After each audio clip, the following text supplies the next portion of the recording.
Pessoal, então estamos de volta com o nosso segundo bloco, dando continuidade à discussão do Guia de Prevenção ao Risco de Suicídio e ao Suicídio. Bom, agora eu trouxe para vocês, uma ilustração a partir de um caso clínico que consta nesse guia, para a gente poder ir trabalhando aí os próximos pontos do guia, nos remetendo a esse caso clínico quando for necessário. Claudete tem 62 anos e é viúva. Teve o diagnóstico de diabetes há 17 anos, passando a usar insulina há 2 anos. É obesa, hipertensa e seus exames de sangue estão sempre alterados, com níveis de triglicerídeos altos, assim como sua hemoglobina glicada, sempre acima do normal. Durante o tratamento, disse ser muito nervosa e por isso precisa tomar seu remédio tarja preta para dormir. A insônia começou depois que seu filho foi assassinado na comunidade onde mora há 17 anos. Vizinhos vieram contar que o corpo do filho, que não tinha envolvimento com o tráfico, foi encontrado em um terreno baldio. Ela então viu o corpo do filho que fora espancado e depois morto a tiros. Depois disso, sua vida nunca mais foi a mesma, tendo esta perda interferindo no relacionamento com os 2 outros filhos e com o marido. Sente-se triste. No último mês teve um episódio de cetoacidose diabética e ficou em coma. Quando questionada pelo novo médico da unidade sobre o motivo de não se cuidar, de não usar corretamente a insulina e seus outros medicamentos, respondeu que preferia estar morta a continuar vivendo do jeito como está.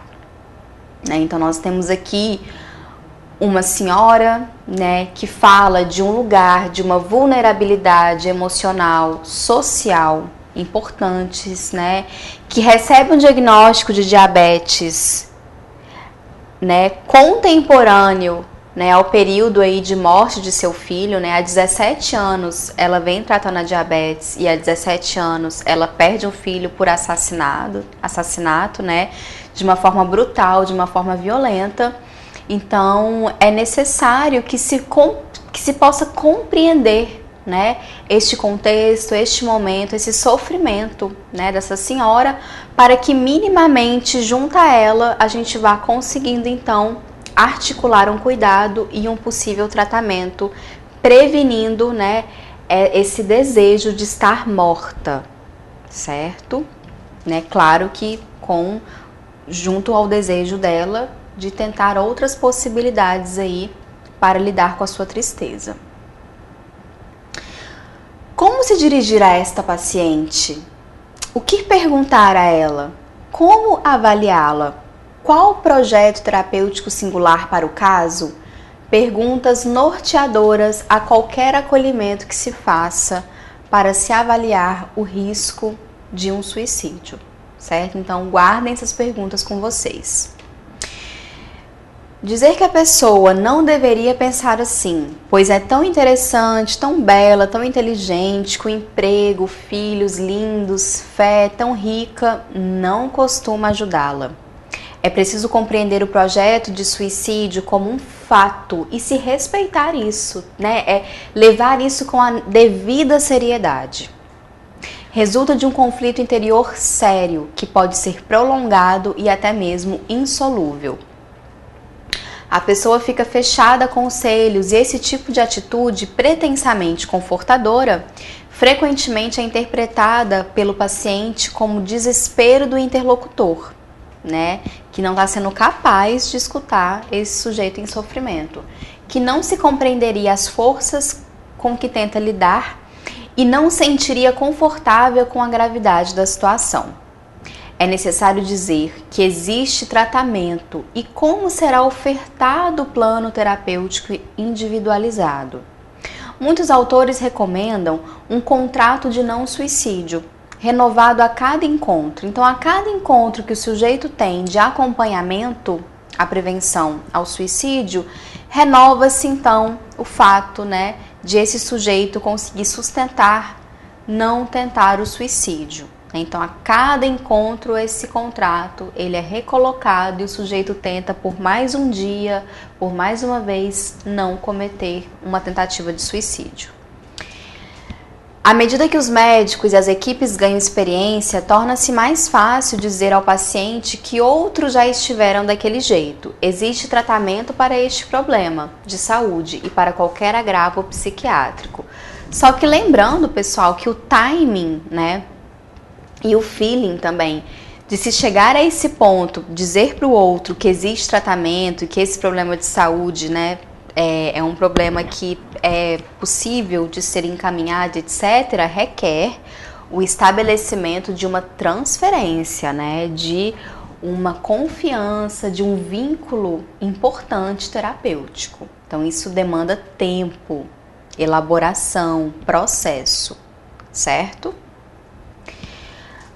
Fatores de risco e fatores de proteção para o suicídio. Vejamos, conhecer as situações que atuam como fatores de risco para o suicídio pode auxiliar os profissionais de saúde na identificação de situações de risco e de crise.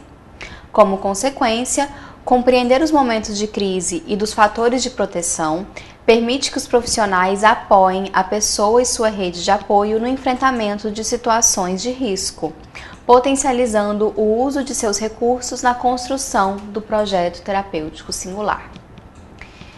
Bom, então fatores de risco são fatores sociodemográficos, transtornos mentais, fatores psicossociais, dentre outros. Fatores de proteção, personalidade e estilo cognitivo, estrutura familiar, fatores socioculturais, dentre outros. Destaca-se a importância de alguns fatores associados, né, aos períodos aí do desenvolvimento. Infância, problemas conjugais entre pais e companheiros, mortes, separações, ambiente de moradia violento e que faltam comunicação e expressão de sentimentos, isolamento social, vivência de problemas mentais, convivência em espaço doméstico em que há abuso de álcool e outras drogas, castigos corporais em casa e na escola. Em geral, ações de prevenção e proteção destes tipos de violência neste ciclo de vida, né, a infância, visam dar lugar ao que a criança tem a dizer, aliado à escuta, suporte e intervenções necessárias na família, na escola e na comunidade. Mais uma vez e sempre, o recurso da escuta, né?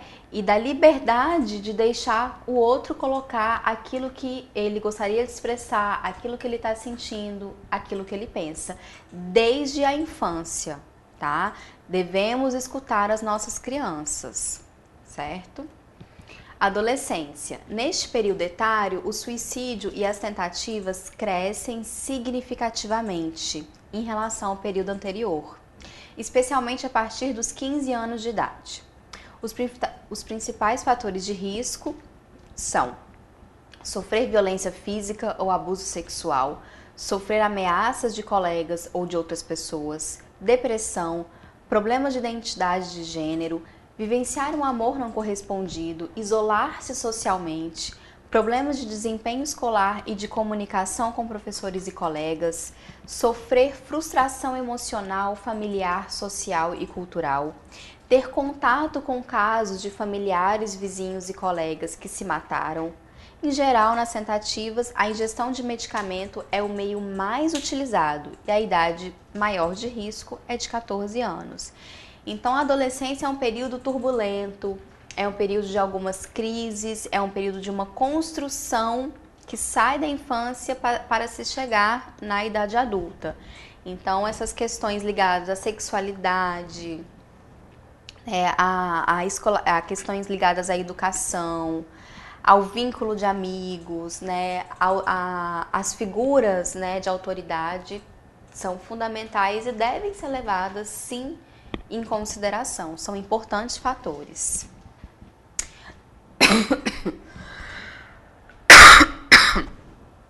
Perdão.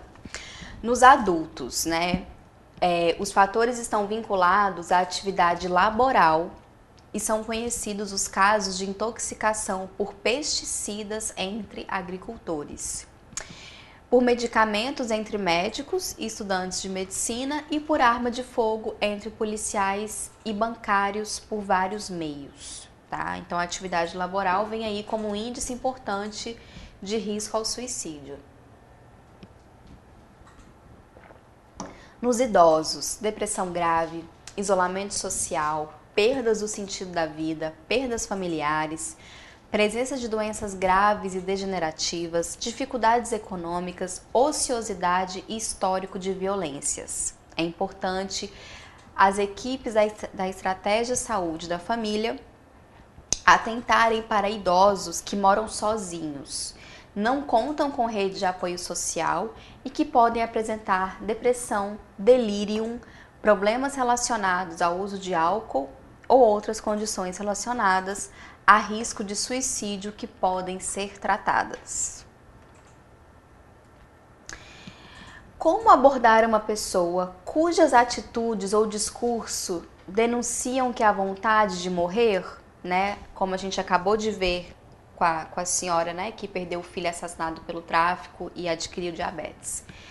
Pessoal, de acordo com o guia, recomenda-se que no cuidado em saúde mental na atenção primária de pessoas com depressão moderada a grave, com ideação suicida ou tentativas de suicídio, seja realizada uma avaliação do risco de cometer suicídio. Essa avaliação ela é uma atitude terapêutica que fortalece vínculos e estabelece responsabilidades e competências. A crise suicida tem relação direta com o isolamento, com o silêncio, com a falta de suporte psicossocial.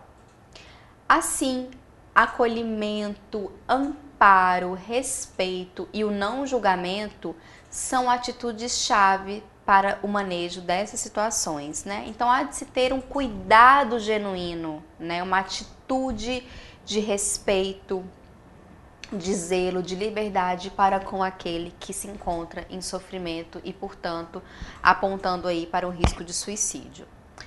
Verificar fatores de risco, proteção, avaliar gravidade e mobilizar um suporte psicossocial é indispensável para o encaminhamento das situações de crise psíquica que podem ameaçar a vida.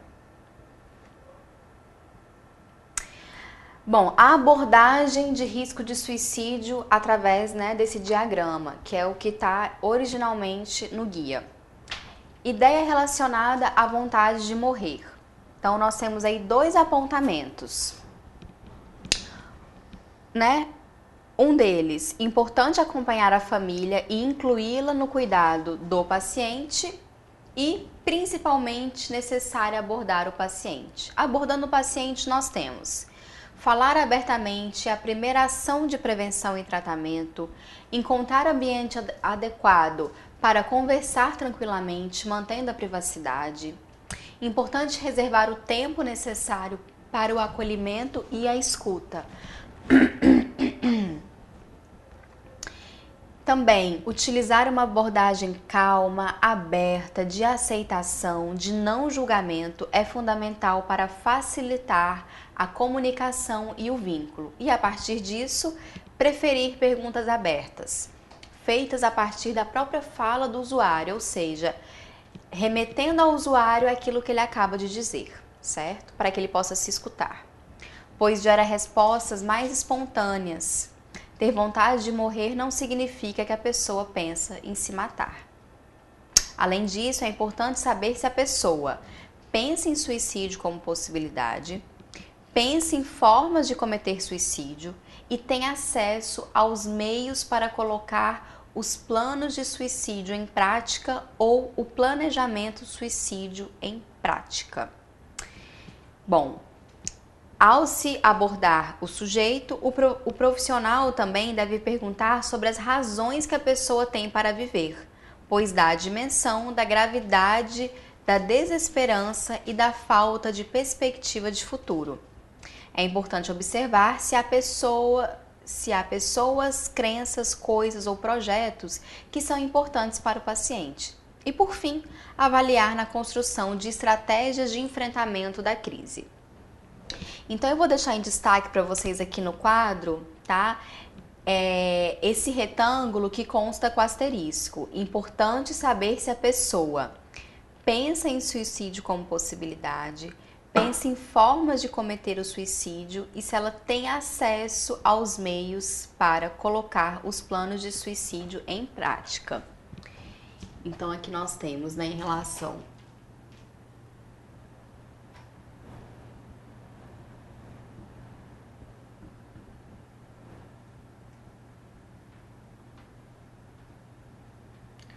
à ideação,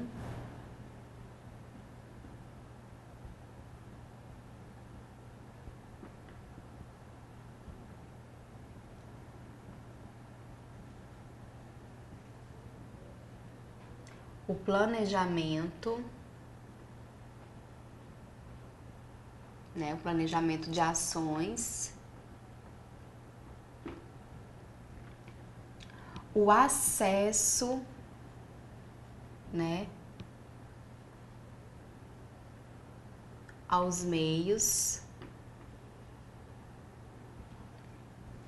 e por fim, né,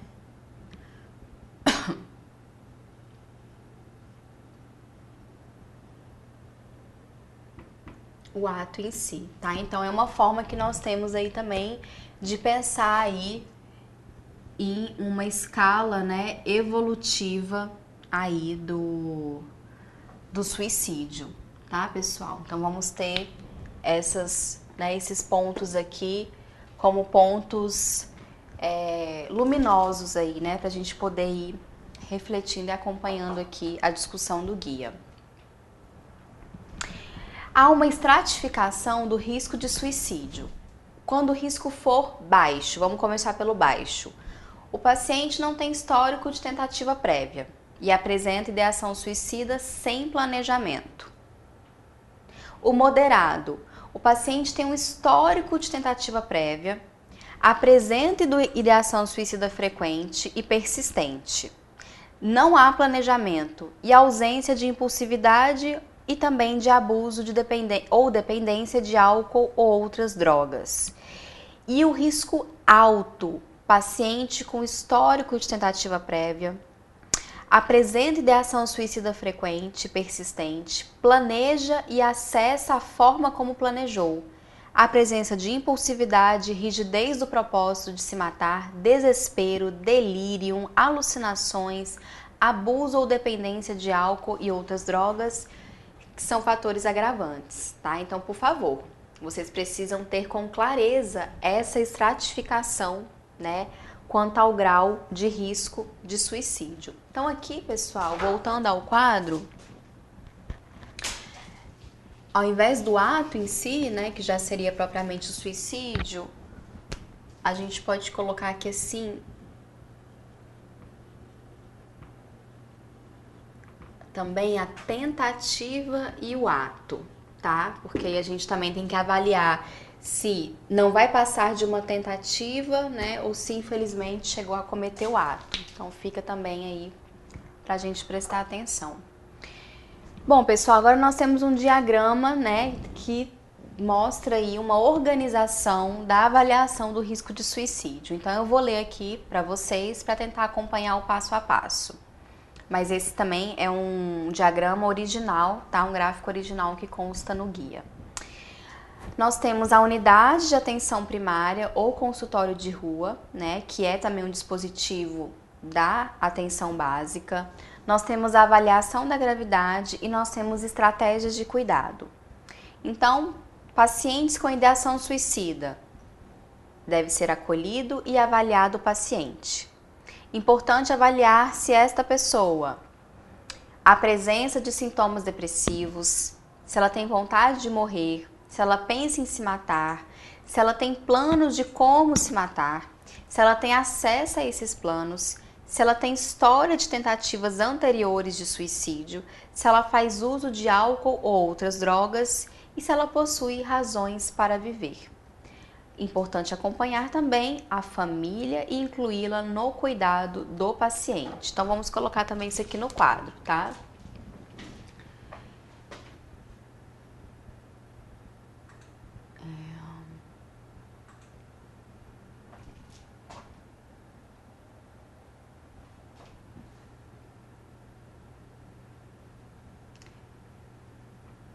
Então, essa temática ela passa por uma avaliação, né, do risco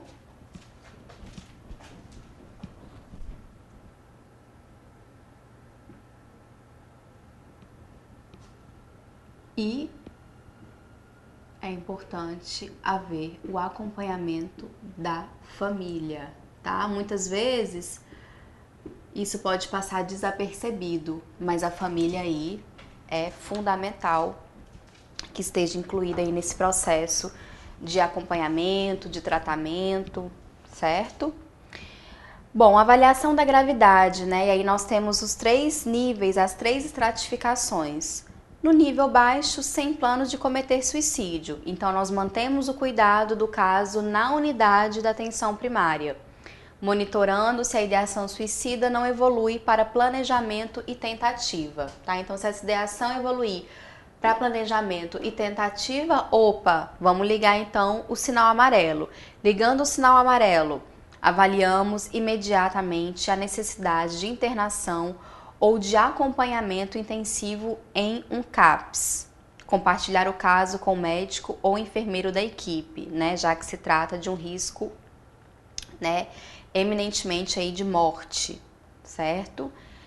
E esse risco moderado está ligado também a sintomas depressivos graves e com planos de cometer suicídio, né? Agora, a gravidade máxima, com planos de cometer suicídio, né? Então, tem ideação, planejamento, acesso aos meios, né? Aos planos, e urgência ou emergência clínica por comorbidade psiquiátrica, clínica cirúrgica ou obstétrica. Então, se nós temos esta evolução associada, né, à presença de uma comorbidade, seja orgânica ou psíquica, gravidade máxima, médico solicita então a vaga 0 para internação.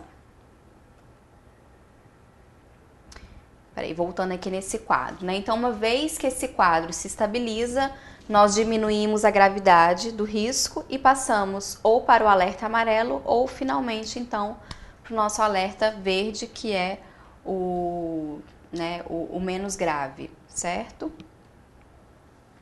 Recomenda-se que os casos encaminhados ao CAPS continuem sendo acompanhados pela atenção primária. Tá? Como já prevê, né, o próprio funcionamento da rede de atenção psicossocial. Bom, pessoal, tomada de decisão, né? O sujeito então entrou numa gravidade moderada ou numa gravidade alta em relação ao risco de suicídio. Temos aí como opção internação, acompanhamento intensivo e tratamento com monitoramento, certo? Nós vamos dar uma breve pausa e no terceiro bloco nós vamos retomar discutindo cada um desses 3 pontos.